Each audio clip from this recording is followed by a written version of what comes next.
Hello दोस्तों। मेरा नाम स्नेहल है और मैं मालदीव में as a registered nurse job कर रही हूँ अभी। तो पहले वाले वीडियोस में मैंने इस इन्फॉर्मेशन दिया है कि जिसमें मालदीव में एज अ नर्स जॉब कैसे मिलती है, उसका स्टेप बाय स्टेप सब प्रोसेस मैंने एक्सप्लेन किया है। जिनको भी मतलब मालदीव में जॉब करना है एज अ स्टाफ नर्स और रजिस्टर्ड नर्स, तो उसके लिए क्या प्रोसेस है वो सब मैंने पहले वाले वीडियोस में बताया है। अगर आपने वो देखा नहीं तो प्लीज़ जाके वो देखिए और मेरे चैनल को फॉलो और सब्सक्राइब कीजिए, क्योंकि मैं यहाँ पे रिलेटेड टू मालदीव नर्सिंग जो मेरे पास इंफॉर्मेशन है वो सब मैं आपको वीडियो के ज़रिए बताने वाली हूँ। तो आज हम अभी तक मैंने बात किया था कि नर्सिंग प्रोसेस कैसा है यहाँ का, मतलब यहाँ पे अगर आपको जॉब चाहिए तो उसके लिए आपको क्या क्या मतलब डॉक्यूमेंट और क्या क्या एलिजिबिलिटी रिक्वायर्ड है वो सब तो मैंने बता दिया है। उसके साथ साथ मैंने यहाँ पे patient care, hospital and environment वो कैसा है उसके बारे में भी वीडियो मैंने बताया है। तो आज हम बात करने वाले हैं नर्सिंग कॉम्पिटेंसी एग्ज़ाम के बारे में, जो कि एक इम्पॉर्टेंट टॉपिक है, क्योंकि बहुत सारे नर्सेस को ऐसा लगता है कि एक बार मालदीव में जॉब के लिए आए तो फिर हो गया, कोई एग्ज़ाम वगैरह देने की ज़रूरत नहीं, लेकिन ऐसा नहीं है।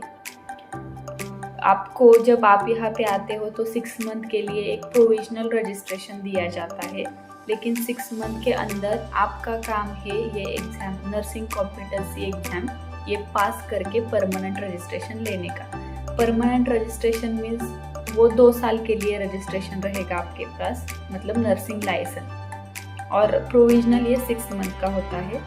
तो 6 मंथ के अंदर आपके पास चांस रहता है कि आप वो नर्सिंग कॉम्पिटेंसी एग्ज़ाम पास करें। ऐसा अगर आप उसमें फेल हुए या आप अटेम्प्ट नहीं कर पाए तो फिर 6 मंथ के बाद आपका लाइसेंस एक्सपायर्ड होगा, आपका वीज़ा भी एक्सपायर्ड होगा और आपको रिटर्न जाना पड़ सकता है। तो इसलिए ये एग्ज़ाम इम्पॉर्टेंट है। तो एग्ज़ाम के बारे में बताया जाए तो exam related to our clinical experience, bedside nursing and आपका नर्सिंग का जो सिलेबस है उसके रिलेटेड MCQ टाइप क्वेश्चन रहेंगे इसमें।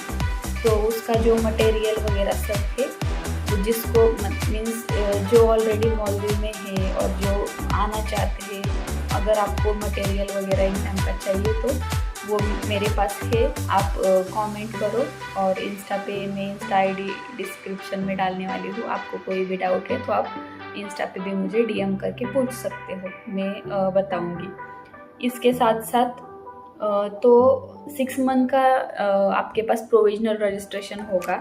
तो 6 मंथ का है तो 6 चांस है आपके पास। जैसे कि अगर आप अप्रैल में आए हो तो अक्टूबर तक वो प्रोविजनल रजिस्ट्रेशन आपके पास रहेगा 6 मंथ का।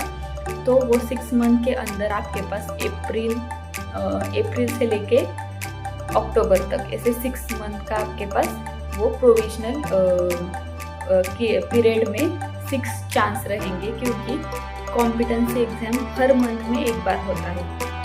तो ये एक बात है। तो आपके पास अगर 6 मंथ का प्रोविजनल रजिस्ट्रेशन होता है तो आपके पास 6 चांस है वो पास करने के।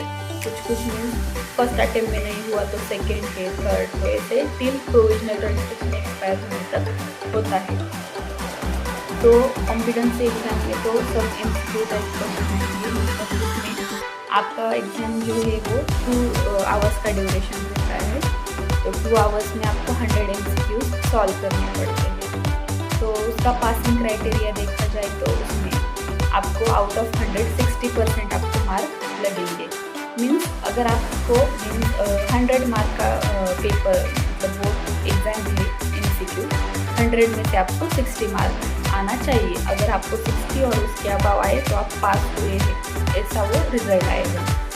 तो इसमें अगर क्वेश्चन पूछे जाए कैसे रहेंगे तो उसमें फार्मेसी के डायरेक्ट मीन्स 50 क्वेश्चन जो है वो priority wise nursing priority based जो क्वेश्चन रहते हैं वो वैसे वाले रहेंगे, और 50 क्वेश्चन रहते हैं वो डायरेक्ट क्वेश्चन रहते हैं। मीन्स लाइक फार्मेसी का कोई तो एक ड्रग आएगा तो उसका एक्शन क्या है वो पूछेंगे, और कोई तो डिसीज कंडीशन आएगा उसका means route of transmission means direct question आएंगे, infectious microorganism and all things, cell division and this ये टॉपिक सब आएंगे। बाद में फिर उसमें मैनेजमेंट के भी बहुत सारे क्वेश्चन रहते हैं, management, psychology, mental health, nursing and research and statistics, उसके बारे में ही ज़्यादा हार्ड क्वेश्चन रहते हैं। बट अगर आपने नर्सिंग का आपका जो कोई सिलेबस है वो सिलेबस आपको पूरा अच्छे से याद है तो सिर्फ 1 मंथ में भी अगर आपने वो पढ़ाई किया तो भी वो इजी है, इजीली हम क्रैक कर सकते हैं। इतना भी एग्ज़ाम हार्ड नहीं रहता, लेकिन आपको स्टडी करना पड़ेगा एग्ज़ाम के लिए।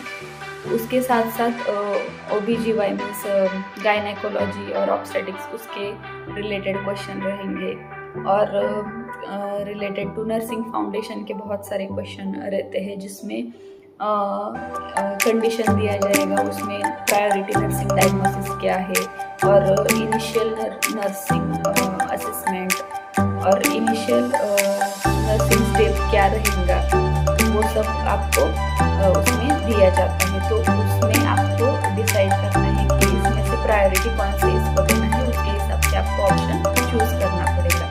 4 ऑप्शन रहेंगे, 4 में से आपको कोई तो एक ऑप्शन उसमें क्लिक करना है ऐसा।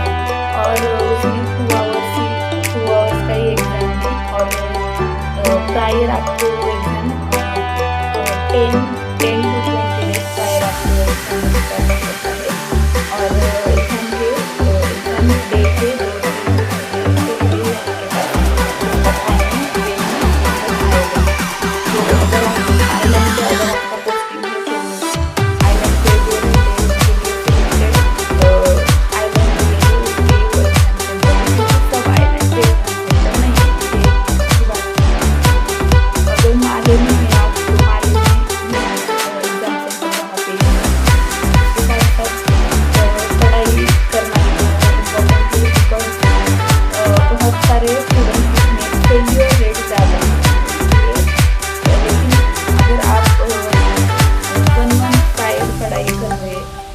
थ्योरी प्लस MCQ आप अगर सॉल्व कर रहे हैं तो इतना हार्ड एग्ज़ाम नहीं है।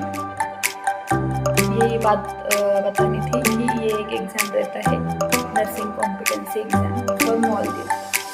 तो अगर आपको कुछ डाउट है तो आप कमेंट में पूछ सकते हैं, या फिर इंस्टा ID में मेंशन कर रही हूँ, उसमें भी आप कुछ आपको डाउट है तो आप बता सकते हो। और मालदीव रिलेटेड जॉब में, नर्सिंग रिलेटेड जॉब में, हेल्थ केयर रिलेटेड जॉब्स में आपको कोई भी प्रॉब्लम है और आपको यहाँ पे